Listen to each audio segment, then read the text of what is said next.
Hi student, good morning.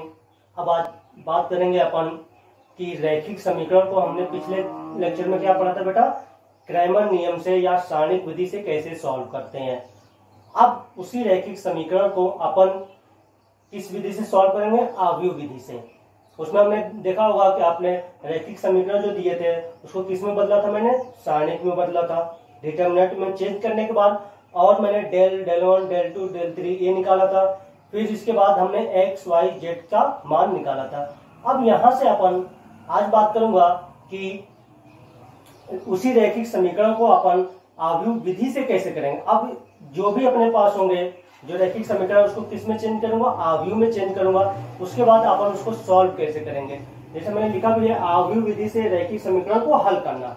तो अपने पास मान लो जैसे क्रैमर नियम में मैंने आपको लिया था, 3 समीकरण लिए थे, a1x plus b1y plus c1z बराबर में d1, ऐसे a2x plus b2y plus c2z बराबर d2, ऐसे मान लो a3x plus b3y plus c3z बराबर d3। ये 3 समीकरण आ गए। इन 3 समीकरण को मैंने कैसे सॉल्व किया था बेटा, किस विधि से, सारणिक विधि से। एग्जाम में क्रैमर नियम भी बोल सकता है और सारणिक विधि भी बोल सकता है कि डिटरमिनेंट मेथड से सॉल्व करो या क्रैमर नियम से। इसमें क्या बोलेगा, मैट्रिक्स मेथड से, या आपको बोलेगा आव्यूह विधि से सॉल्व कीजिए रैखिक समीकरण को। जिस मेथड से बोलेगा उसी मेथड से आपको एग्जाम में सॉल्व करना है। यदि आपने आव्यूह से बोला है, आपने सारणिक से सॉल्व करके आया तो और नंबर नहीं मिलेंगे। आप पहले पढ़ लेना कि हाँ आते जरूर है, या तो क्रैमर आएगा तो आव्यूह आएगा, 3 नंबर का आते हैं, आएगा जरूर, ये दो में से कोई एक आता है। तो आप इसको करना होगा। तो इसको अपन एक काम करेंगे, अभी ये जो समीकरण अपने को दे रखा है इसको अपन आव्यूह में बदल दूंगा। तो कैसे बदलूंगा, a1 a2 a3, देखो ये x वाला है ना, a1 a2 a3, ये मैंने ऐसे लिख दिया। फिर लिखूंगा बेटा b1 b2 b3, फिर लिखूंगा c1 c2 c3। ऐसे ही यहाँ पर अब मैं लिख दूंगा एक्स वाई जेड। क्या लिखूंगा बेटा, एक्स वाई जेड, और उधर लिख दूंगा d1 d2 d3। ये हो जाएगा, समझ गए बात को। अब देखो तुम आव्यूह का गुणन जानते हो, ये यहां सीधे पहुंच सकते हो पीछे। देखो मैं दिखा दे रहा हूं आपको, ये समीकरण दिखा रहा हूं कहां से आया होगा, देखना इधर a1x आएगा, देखो दिखा रहा हूं आपको, a1x आएगा। फिर आगे बोलो बेटा b1y आएगा, फिर क्या आएगा, c1z आएगा। बस एक ही मिलेगा। 2 आव्यूह है, बराबर है, उनके संगत आव्यूह बराबर होता है बेटा, तो बराबर में क्या लिख देंगे अपन, d1। ये समीकरण मिल जाएगा। इसको हमने किस में चेंज कर लिया, आव्यूह में चेंज कर लिया। पिछले वाले में मैंने किस में चेंज किया था, डिटरमिनेंट में चेंज किया था, क्रैमर में। यहाँ पर हमने आव्यूह में चेंज किया था। हमें किसका चाहिए, मान किसका चाहिए बेटा, एक्स वाई जेड का। यही तो चाहिए, एक्स वाई जेड का मान निकालिए किस विधि से, आव्यूह विधि से। इसका मतलब इसको गायब हो। अब देखो मैं क्या करूंगा, कुछ टाइम के लिए इसको अभी ए मान ले रहा हूं। क्या मान ले रहा हूं बेटा, ए मान ले रहा हूं।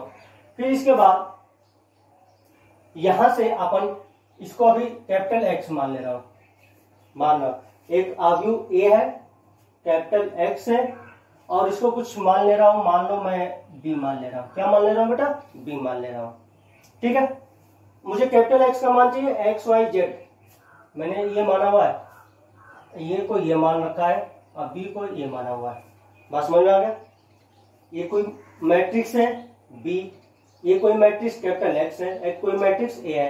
अब मुझे कैपिटल एक्स का मान चाहिए, मतलब यहां से ए गायब होना चाहिए। तो ए को गायब करने के लिए अपन क्या करेंगे, ए इनवर्स से मल्टीप्लाई कर दो, सॉरी ए इनवर्स से इस साइड से, ए इनवर्स बी। अब ए इनवर्स ए का मान क्या आएगा बेटा, आई आएगा, इंटू में एक्स, ए इनवर्स बी। आई क्या है, आइडेंटिटी मैट्रिक्स, इकाई आव्यूह को किसी मैट्रिक्स हमने मल्टीप्लाई किया हुआ है, किसका मान क्या आएगा, capital X, A inverse B. बस यही है और कुछ भी नहीं। मतलब जो आप ये मैट्रिक्स बनाओगे, इस मैट्रिक्स से क्या निकालना पड़ेगा बेटा, ए इनवर्स निकालना पड़ेगा। क्या निकालना पड़ेगा बेटा, ए इनवर्स निकालना पड़ेगा। इसके बाद ये जो मैट्रिक्स बी है मल्टीप्लाई कर देंगे और अपना आंसर आ जाएगा। बस यही काम करना है आपको और कुछ भी नहीं करना है। समझ गए बात को? आपको केवल और केवल यही काम करना है। अब इसमें क्या होता है ना कि जैसे कि पिछले में हमने पढ़ा था कि यदि डेल बराबर 0 हो तो डेल बराबर 0 नहीं है तो निकाय क्या होता है, संगत होता है, अद्वितीय होता है, ये लिखा था। इसमें क्या होता है ना, डिटर्मिनेंट ए बराबर 0 नहीं है। भाई ए इनवर्स निकालने जा रहे हो, हमें पता है ए इनवर्स कब निकालते हैं बेटा, जब डिटर्मिनेंट क्या हो बेटा, 0 ना हो। डिटर्मिनेंट बेटा क्या हो, 0 ना हो। यदि डिटर्मिनेंट 0 नहीं है तो निकाय संगत होता है। निकाय क्या होता है बेटा, संगत होता है। असंगत होता है तो इसका मतलब क्या हो जाएगा बेटा, अद्वितीय हल होगा। क्या होगा, अद्वितीय हल होगा। वहां पर क्या बताया था, डेल बराबर 0 नहीं है। वहां पर क्या था, डेल बराबर 0 नहीं है तो निकाय क्या होगा, संगत होगा, अद्वितीय होगा। यहाँ पर इस केस में जब आव्यूह सिद्धांत से, हालांकि पूछता नहीं है लेकिन मैं बता दे रहा हूं आपको कि ए इनवर्स है, यदि ए इनवर्स का जो डिटर्मिनेंट ए है यदि 0 नहीं है तो निकाय संगत होगा और अद्वितीय हल होगा।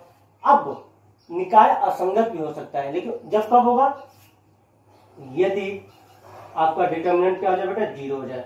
अब इस केस में, उस केस में भी 2 केस बने थे, याद हो, जब डेल बराबर 0 हो, फिर क्या था, डेल 1 डेल 2 डेल 3 0 हो तो अनंत हल आए थे। इस वाले केस में भी होगा। तो इसमें क्या होगा, यदि आपका ये जो डिटर्मिनेंट बेटा गलती से कहीं पे 0 मिल गया तो आप जब ए इनवर्स निकालते हो तो एडजॉइंट ए निकालोगे। एडजॉइंट ए निकाले बिना तो आप ए इनवर्स निकाल नहीं सकते हो। तो क्या करोगे, यहां पर होगा 2 केस बनेगा, adjoint of A, adjoint of A, और ये जो बी है देखो ये तो एक्स्ट्रा चल रहा है अपना, यहां तक अंदर तक वो नहीं जाता है। अपन बात तो ये फर्स्ट पॉइंट है, बस इसी को देखना है। आगे यहाँ तक इस पे क्वेश्चन अपने बुक में नहीं है, लेकिन मैं बता दे रहा हूँ कि उस वाले केस में क्रैमर में तो पता है, इसमें भी बता दे रहा हूँ। इसमें क्वेश्चन नहीं है, बता दे रहा हूँ। तो एडजॉइंट ऑफ ए और ये जो बी निकाल रखे हो बराबर 0 नहीं है, बराबर 0 नहीं है तो निकाय असंगत होता है। निकाय असंगत होगा, ये कंफर्म हो गया। निकाय क्या होगा बेटा, असंगत होगा। अब यहां पर यदि एडजॉइंट ऑफ ए इंटू में बी आपका 0 मिल गया तब निकाय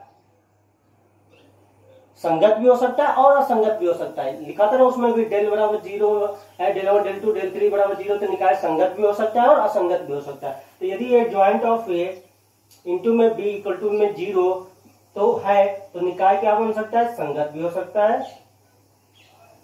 संगत या असंगत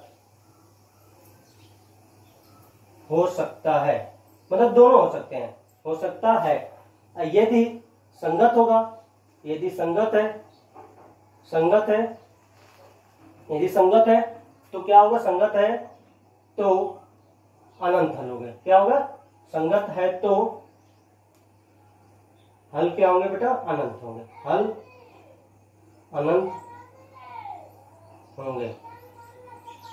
दिमाग में बैठा लेना, ये एक्स्ट्रा है, ये अपने इस पे क्वेश्चन है, बस लेकिन आपको पता होना चाहिए क्या है। यदि डिटर्मिनेंट ए 0 नहीं है तब तो निकाय संगत होगा और आपका अद्वितीय हल होगा, यूनिक हल होंगे।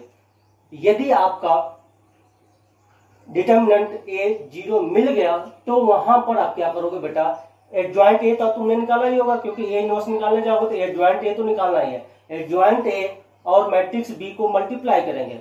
यदि बराबर 0 नहीं मिला, बराबर 0 नहीं मिला तो निकाय असंगत होगा, कोई हल नहीं होगा। निकाय असंगत होगा, असंगत होने के बाद यहाँ पर लिख देना कोई हल नहीं होगा, कोई हल नहीं होगा, ये लिखना है।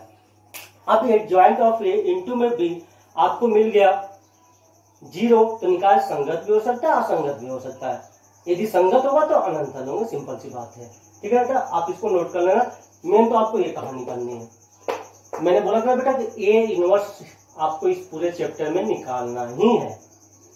आप इनवर्स सीख लेना, चाहे कुछ भी। इनवर्स में केवल एडजॉइंट निकालना सीखो, क्योंकि प्रत्येक एलिमेंट का आपको यहाँ पर क्या निकालना पड़ता है बेटा, सेकंड निकालना पड़ता है। फिर सेकंड के बाद अपन क्या निकाल लेते हैं, एडजॉइंट निकाल लेते हैं। केवल सेकंड। इसमें कठिन तो नहीं है, धैर्य की जरूरत होती है, क्योंकि मिस्टेक प्लस माइनस का देखते हो बोर्ड पे मुझसे भी हो जाता है और आपसे भी हो सकता है। तो एग्जाम में आप, इसमें ऐसा नहीं है कि प्रैक्टिस करने से हो जाता है, प्रैक्टिस करने से प्लस माइनस का ध्यान रहता है, बस यही हो सकता है और कुछ भी नहीं है। आपको क्या करना है, हर एक क्वेश्चन को अपने मन से करना है। ज्यादातर क्वेश्चन इसी पे सब में ए इनवर्स निकालने हैं। ए इनवर्स निकाला, आपका काम क्या हो जाएगा, खत्म हो जाएगा। अब आते हैं इस पे क्वेश्चन कर लेते हैं। तो आपको क्या करूंगा बेटा, ये स्टेप हमेशा लिखना है। यहाँ पे जाने के बाद आप ए इनवर्स निकालोगे, बी निकालोगे, इसके बाद एक्स का मान रख के कंपेयर करके अपना आंसर एक्स वाई जेड का दे देंगे। जैसे क्वेश्चन कुछ लेता हूं मैं,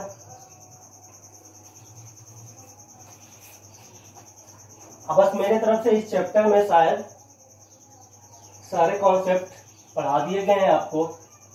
अब आपको केवल और केवल क्वेश्चन लगाने हैं और कुछ भी नहीं करने हैं। मैं अपना क्वेश्चन एक दो जो मुझे लगेंगे कि कठिन है से हैं तो मैं उसको बताता जाऊंगा, आप अपने मन से क्वेश्चन को ट्राई करते रहना। ये मत सोचना कि नहीं सर बताएंगे तो मैं सवाल लगाने का प्रयास करूंगा। तो आपको मैंने क्रैमर नियम से है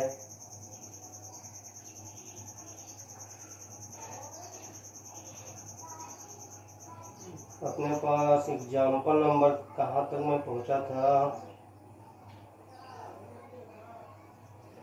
इसके बाद आप आ जाओ स्थिति निकालना संगत होंगे। उदाहरण नंबर 12 को क्रैमर नियम से, उदाहरण नंबर 13 में दे रखा है बेटा एग्जाम्पल नंबर 13। अब देखो मैं केवल यही काम करूंगा, आपको क्वेश्चन करने हैं, जितने जल्दी क्वेश्चन करोगे उतने जल्दी ये चैप्टर कंप्लीट हो जाएगा। और इसमें कुछ ऐसा भी नहीं है कि नहीं मुझे बहुत बताना पड़ेगा आपको, आपसे भी मिस्टेक हो सकता है कैलकुलेशन का, मुझसे भी हो सकता है। इसमें यह नहीं है कि मैं बहुत ये मेरा कैलकुलेशन गलत नहीं हो सकता, हो ही जाता है, नॉर्मल सी बात है। तो बस कैलकुलेशन गलत होने की वजह से आपसे क्वेश्चन नहीं होगा। आप ऐसा नहीं है कि आप कॉन्सेप्ट को नहीं जानते हो। अब ये छोटा सा दे रखा है x + 2y बराबर में 3। किसी ने मुझसे पूछा था कि सर 2x2 मैट्रिक्स का यदि है तो उसको डायरेक्ट, जैसे मैंने बताया था ना कि चेंज करके निकाल देते हैं, तो बोर्ड के एग्जाम में नहीं करना है बेटा। बोर्ड के एग्जाम में सभी एलिमेंट के जितने भी अवयव हैं उनके सैखंड निकालने पड़ेंगे। सैखंड निकालने के बाद आप सैखंडों का क्या निकालोगे, सैखंडज अवयव मतलब बी निकालोगे, एडजॉइंट निकालोगे। ये सब काम करना पड़ेगा आपको बोर्ड के एग्जाम में, समझिए बात को। आप आईआईटी का नहीं, आईआईटी का पेपर देना तुम बिना निकाले आंसर दे देना, उसमें उनको कोई प्रॉब्लम नहीं है, लेकिन बोर्ड वालों को प्रॉब्लम होती है। अब इसको आबू में बदल दो, आबू में बदलूंगा तो बेटा क्या बदला था देखो तो 5 x के गुणांक लिखने हैं, मिलनी क्या लिखना है बेटा, x के गुणांक। तो क्या लिखोगे 5 1, इधर क्या जाएगा -3 2, ये हो गया। x का गुणांक 5, x का गुणांक 1, y का गुणांक -3, y का गुणांक यहाँ पे 2, ये लिख 2 ही थे तो 2 ही लिखूंगा। फिर यहाँ पे क्या हो जाएगा बेटा x y, इधर क्या बन जाएगा बेटा 2 3। अब समझ में आ गया। अब लिखोगे माना, यहाँ पे माना a बराबर क्या मानोगे बेटा 5 -3 1 2, b बराबर क्या, सॉरी b बराबर नहीं, कैपिटल X बराबर क्या मानोगे x y z, और b बराबर क्या मान लोगे बेटा 2 3, ये मान लें। देखो बेटा क्वेश्चन में गलत बता देता हूँ, बार बार यही प्रॉब्लम होती है। सही है, x y हो गया 2 और 3 हो गया, ठीक है। अब इसको अपन लिख लेते हैं ax बराबर में क्या लिखना है बेटा b, a इनवर्स से मल्टीप्लाई करोगे, a इनवर्स ax बराबर में a इनवर्स b, यहाँ से x बराबर क्या हो गया a इनवर्स b। तो आपको क्या निकालना पड़ेगा बेटा a इनवर्स। सारी कहानी किस पे डिपेंड कर रही है बेटा, a इनवर्स पे। यदि a इनवर्स आप निकालना सीख गए तो फिर इस चैप्टर का 3 नंबर आपके हाथ में है। इस चैप्टर का 3 नंबर आपसे गलत हो ही नहीं सकता है, बस ये समझ लो। और जो कमजोर होते हैं वो 1 से लेकर 5 तक के चैप्टर को तैयार कर लो अच्छे से, इससे आसान इसमें क्वेश्चन नहीं है। फिर जाकर आपको वेक्टर में कुछ आसान क्वेश्चन मिलते हैं, कुछ अपन अवकलन कर लेते हैं, डिफरेंशिएशन पढ़ लेंगे, समाकलन पढ़ लेंगे, ठीक है बेटा। आप वेक्टर को पढ़ लेना, उसमें भी कुछ अपने होते हैं 40-50 नंबर अपने हाथ में होते हैं, वो भी बता दूंगा। अभी तो आप पढ़ते रहो, पहले तो अपन सारे चैप्टर पढ़ने हैं, लेकिन जो नहीं होते हैं कम पढ़ना चाहते हैं उनके लिए बोल रहा था कि 1 से लेकर 5 तक में आपको कोई प्रॉब्लम नहीं होगा, आप उनको पढ़ते रहना। अब आते हैं अपन ए इनवर्स निकालने के लिए। तो ए इनवर्स है, ये अपने पास दिया हुआ है बेटा 5 - 3 1 2। अब किसी का भी इनवर्स निकालो तो पहले इसको किस में बदलते हैं, सारणिक में बदलते हैं। सारणिक में बदल दो 5 - 3 1 2, ये हो गया। इसका डिटर्मिनेंट चेक कर लो, 10 + 3, 10 + 3 मतलब 13, जीरो नहीं है, जीरो के बराबर होता तो प्रॉब्लम हो जाता। तो 10 + 13 हो गया, हमने 10 + 3 13 हो गया। तो डिटर्मिनेंट ए बराबर 0 नहीं है, इसलिए ए इनवर्स परिभाषित होगा, परिभाषित होगा, ये लिख दिया हमने। इसके बाद आगे बढ़ते हैं, ये इनवर्स निकाल दिया। अब क्या करना है आपको, इन सभी के क्या निकालना पड़ेंगे बेटा, सेकंड निकालने पड़ेंगे। तो अपने पास है मान लो A11 के, A1 की पोजीशन पे क्या है, A11 पे 5 है का सेकंड, बस इसमें टाइम लगेगा बस, और कुछ भी नहीं है। सेकंड बेटा कितना आ जाएगा 5 का, इसको छोड़ो इसको छोड़ो, 2 आएगा, प्लस है कि माइनस, प्लस ही आएगा। A12 बराबर क्या है बेटा, -3 का सेकंड, -3 का 1 होगा, प्लस की माइनस, माइनस देख लो माइनस ही होगा, माइनस। इसके बाद क्या हो जाएगा, A21 बराबर क्या है, 1 का सेकंड कितना आएगा, -3 आएगा, -3 आएगा, लेकिन क्या हो जाएगा, +3 हो जाएगा। ऐसे A22 का सेकंड, A22 बराबर कितना हो जाएगा, 2 का सेकंड कितना हो जाएगा बेटा, 5, प्लस की माइनस, प्लस, ये हो गया। माना सेकंडों का वर्ग अवयव, यहाँ पे आप बी नहीं मानो, बी अपन यूज कर चुके तो सी मान लेता हूँ। सी बराबर ये क्या हो जाएगा, 2 - 1 3 5, ये हो गया अपने पास।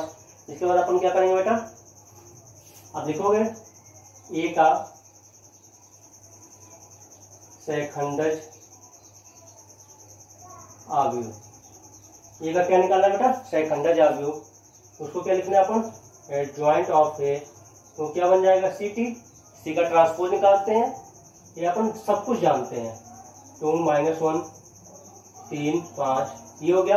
अब एडजॉइंट ए आ गया तो अपन ए इनवर्स निकाल सकते हैं। तो ये इनवर्स बराबर क्या हो जाएगा बेटा, ये इनवर्स बराबर हो जाएगा यहाँ पर 1/, डिटर्मिनेंट ऑफ ए इंटू में एडजॉइंट ऑफ ए, ये हो जाएगा। डिटर्मिनेंट ऑफ ए कितना आया था बेटा, 13 आया था, 13 आया था, और एडजॉइंट ऑफ ए अपन निकाल चुके 2 3 - 1 5, ये हो गया। अब इसके बाद आपको क्या करना है, इस x का मान निकालना है, इस x का मान निकालना है। तो x बराबर क्या निकाल बेटा, a इनवर्स इंटू में b, a इनवर्स क्या हो गया, 1/13, ये हो जाएगा 2 3 - 1 5। अब b का मान हमने क्या माना हुआ है बेटा, b का मान है 2 3 1/13, आपको 4 + 9, ये हो गया। इसका काम खत्म हुआ, ये क्या हो जाएगा, -2 + 15, तो कितना हो जाएगा बेटा, 1/13, 9 4 13, आप 15 -2 कितना हो जाएगा, ये भी 13 हो जाएगा। x का मान बेटा क्या माना हुआ है हमने, x का मान क्या माना हुआ है, xy, यहाँ पे xy हो गया। 1/13 से अंदर मल्टीप्लाई कर दोगे तो क्या बचेगा, 1 और 1, यदि 2 अवयव बराबर होते हैं तो उनके संगत अवयव बराबर लिखना है।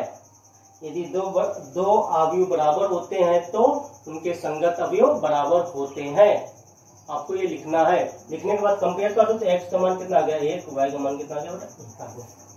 ये ऐसे होता है, यही काम आपको करना है बस, और कुछ भी नहीं करना है। पूरे ही चैप्टर में जितने भी विविध में भी क्वेश्चन आपको इसी टाइप के दे रखे हैं, और एक आध 2 क्वेश्चन जो मैं प्रैक्टिस आपको करवा दूं। प्रैक्टिस क्या है, या प्रैक्टिस तो आपको खुद ही करनी पड़ेगी। उदाहरण नंबर 14 देखो, तीन समीकरण दिया है, इसको सॉल्व करके देखते हैं।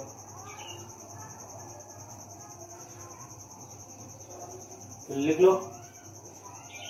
अब आ जाओ 14 पे, केवल यही काम करने हैं आपको, और कुछ भी नहीं करना है।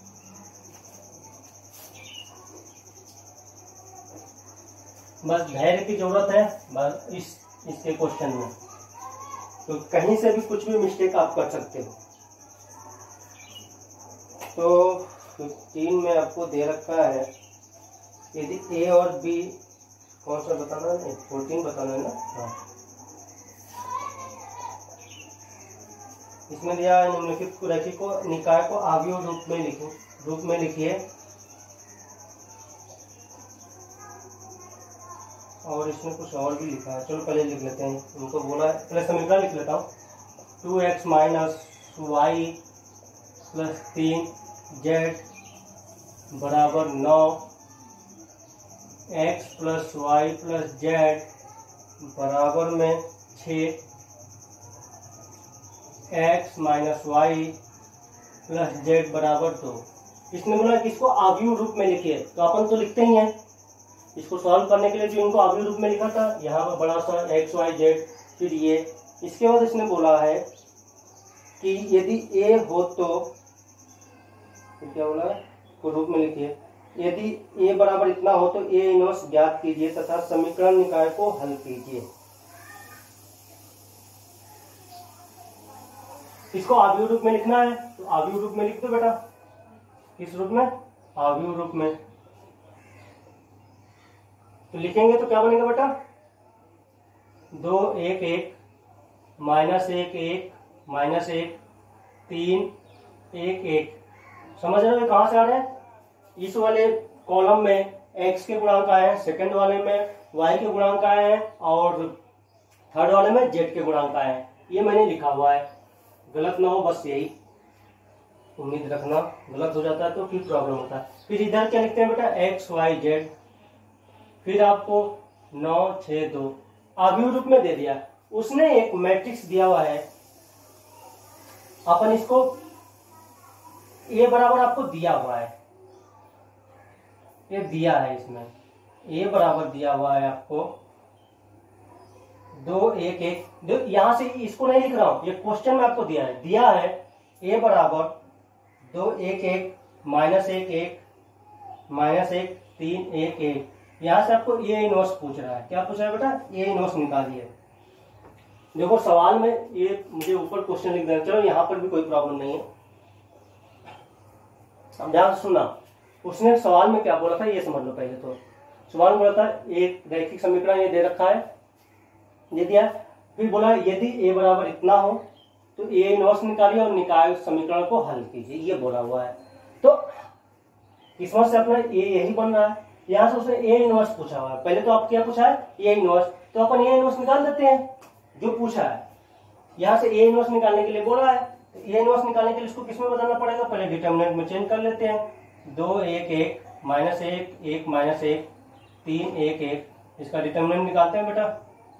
2 1 + 1, गलत मत हो जाना, +1 1 -1, सही है तो 0 कर दिया, +3 -1 -1 -1, ये कितना आ गया, 2 4, ये तो 0 हो गया, और -3 नहीं सॉरी -6, -2 का -6 कितना आ गया बेटा, -2 आ गया।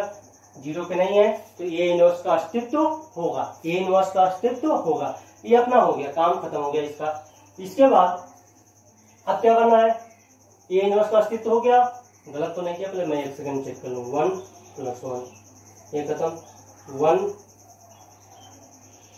3 पे, ये तो खत्म हो गया आपका। 1 -1 -1 सही है, ठीक है। अब ए इनवर्स का अस्तित्व है क्योंकि डिटर्मिनेंट 0 नहीं आया है, तो अपन अब क्या निकालेंगे, सभी का सहखंड निकालना है, सभी का सहखंड निकालना है। तो क्या निकालोगे, a11 बराबर में 2 का सहखंड। तो इसमें तो कोई प्रॉब्लम नहीं होता बेटा, ये जो अंदर पे लिखा होता है यही लिख लेते हैं 2। फिर a12 बराबर में -1 का सहखंड, 0 आया था यहाँ पे देखो। फिर a13 बराबर में 3 का सहखंड, बराबर में कितना आया बेटा, -2 है, 13 है, प्लस ही आएगा, 13 का मतलब 4 प्लस, तो ये तो माइनस का है तो -2 आएगा। फिर a21 बराबर में 1 का सहखंड, यहाँ से कार्यक्रम स्टार्ट होगा। -1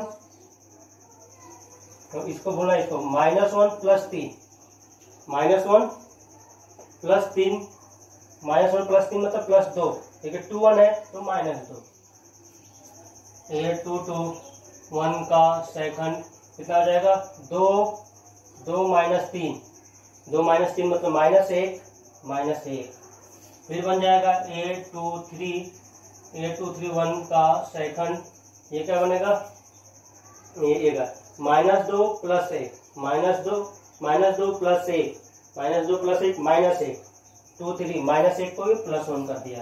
ऐसे ही A31 बराबर हो जाएगा 1 का सेकंड, ये कितना हो गया, इसको लेना पड़ेगा -1 -3 -1 -3 -4 जाएगा, ये 31 है -4 तो -4 आने दिया यहाँ पर, ये बगल में छोटा सा करके लिख दे रहा हूँ। A31 हो गया, A32 बराबर में है -1 का सेकंड, यहाँ पे लिख लेना, सेकंड कितना हो जाएगा इसका -1 का 2 -3 मतलब -1, ये +1 कर देगा इसको, ये टाइम पास है बस और कुछ भी नहीं है, का सेकंड बराबर एक 2 + 1 मतलब +3 3, ये हो गया, अपने पास इतना आ गया। अब क्या लिखेंगे, माना सेकंडों का वर्ग अवयव, इसको मान लेते हैं, उस C बराबर कितना आ गया बेटा, नहीं क्या है, ये 1 का सेकंड, इसको बराबर लगा देना चाहिए, तो 2 0 -2 2 0 -2 2 0 -2, ये क्या है -2 -1 1 -2 -1 1। कुछ बच्चे एग्जाम में मिस्टेक कर जाते हैं, वो मिस्टेक में मतलब एग्जाम में क्या नॉर्मल टेस्ट में भी लेता हूँ तो कर देते हैं, 2 0 -2 को इस रो में ना लिखकर ये ऐसे लिख देते हैं, 2 0 -2 सीधी लाइन में, -2 -1 1 इस लाइन में और बचा हुआ इस लाइन में, फिर इसका ट्रांसपोज निकाल देते हैं, क्योंकि एडजॉइंट क्या होता है, ट्रांसपोज होता है, तुम डायरेक्ट ट्रांसपोज लिख रहे हो तो ये मिस्टेक हो जाता है, तो रो में ही प्रयास करना, पंक्ति में ही लिखना है आपको, प्रैक्टिस में लिखना है। पता चला 2 0 -2 ये सीधी लाइन में आते हैं, अब सीधी लाइन में लिखना स्टार्ट कर दिए, आप डायरेक्ट ट्रांसपोज लिख दिए और क्वेश्चन गलत हो जाएगा, आंसर आएगा ही नहीं आपसे, तो मिस्टेक मत करना है। इसके बाद क्या हो जाएगा, हो गया 2 -2 -1 1 -4 1 3 -4 1 3, अब क्या लिखेंगे, ए का सेकंडज अवयव एडजॉइंट ऑफ ए, ये बन जाता है 1 में डिटर्मिनेंट ऑफ ए इंटू में एडजॉइंट ऑफ ए, डिटर्मिनेंट कितना आया बेटा, डिटर्मिनेंट आया था -2 -1/2 हो गया, ये 2 0 -2 -2 -1 1 -4 1 3, ये इतना हो गया। उसमें बोला ये इनवर्स में -1/2 सेंटीमीटर अंदर मल्टीप्लाई कर दो, ना कर दो कोई हमें प्रॉब्लम नहीं है, ये इनवर्स निकल गया। तो अब मैं चेक कर लूँगा ये इनवर्स मैंने सही निकाला है कि गलत निकाला, सही आ जाए तो ठीक है। तो ये इनवर्स 2 मैंने मिस्टेक कर दिया, क्या कर दिया, अरे एडजॉइंट ही मैंने नहीं निकाला, इसमें तो कुछ ना कुछ मिस्टेक होना चाहिए मुझसे। अभी एडजॉइंट निकाल लिया था, मैं तो डायरेक्ट ये लिख दिया था, सीटी का किया ही नहीं यहाँ पर। 2 -2 4 2 0 -2 को इस लाइन में लिखना है, ऐसे लिखो ना, 2 0 2 -2 -2 -1 1 -2 1 3, ये हो गया। एडजॉइंट ऑफ कैसे निकालते हैं, सीटी निकाल, अब ये इनवर्स निकालना है, दिमाग पता नहीं कहाँ रखते हैं। Determinant of A adjoint of A, तो डिटर्मिनेंट बेटा कितना है, -1/2 है, ये हो गया 2 -2 क्या लिख दे रहा हूँ, -4 है यहाँ पर, 2 0 -2 -2 -1 1 -4 1 3। अब सही है। -2 -4 0 -1 1 -2 1 3। ये हो गया। ये इनवर्स हमने निकाल दिया। अब बोलते हैं इसी की सहायता से आप निकाय समीकरण को हल कीजिए। अब यहाँ पर क्या है, ये तो ये अपने पास है ही, ये क्या है x मान लेते हैं अपन, इसको क्या मान लेते हैं बेटा b मान लिया। अब a इनवर्स से मल्टीप्लाई कर देते हैं तो x बराबर क्या बनता है, a इनवर्स इंटू में b, यही तो बनता है अपने पास। a इनवर्स आप निकाल चुके हैं ऊपर, अब इसमें काम करने की जरूरत नहीं है। इस क्वेश्चन में उसने आपसे a इनवर्स निकलवाया हुआ है। किस्मत की बात है कि यहाँ पर ये जो आया हुआ है वही अपना a बन गया था, तो अपनों को यहाँ पर ये एक अलग से इनवर्स निकालने की जरूरत नहीं पड़ी है। तो यहाँ से x बराबर कितना आ जाएगा बेटा, a इनवर्स क्या है -1/2, क्या है बेटा -1/2, ये हो गया। अब लिख देते हैं 2 -2 -4 0 -1 1 -2 1 3। फिर b क्या है अपने पास 9 6 2 9 6 2, ये हो गया। इसके बाद अपने पास -1/2 हो गया। काम कर लेते हैं, देखो ये हो जाएगा 18 -12 -8, सही जा रहा हूँ, 18 -12 -8। फिर ये 0 -6 +2, फिर -18, फिर +6 +6। तो यहाँ से x का मान आपका आ जाएगा -1/2, ये कितना आ गया बेटा, ये हो गया +10 -2 फिर ये कितना आ गया -4, ये कितना आ गया बेटा 12 हटा दो तो क्या बेटा -6, ये हो गया। अब x का मान रख देते हैं यहाँ पर। x का मान क्या है बेटा, x y z, -1/2 से अंदर गुणा कर देते हैं तो 1 2 3 आएगा। कंपेयर कर दो, यदि दो अवयव बराबर होते हैं तो उनके संगत अवयव बेटा बराबर होते हैं। यहाँ से x का मान क्या आ गया 1, y का मान कितना आ गया 2, z का मान कितना आ गया बेटा 3 आ गया, ये हो गया। इसके बाद आपको स्क्रीनशॉट ले लेना आप।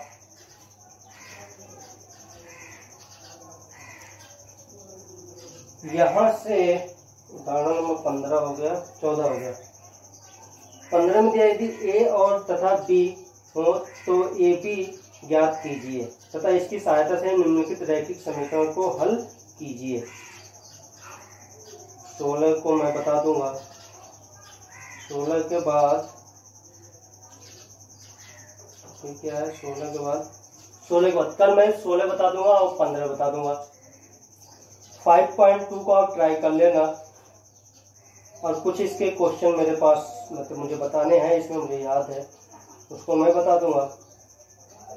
और आगे आप ट्राई करते रहे, सब में यही काम करने हैं, ज़्यादातर इसी पे क्वेश्चन है।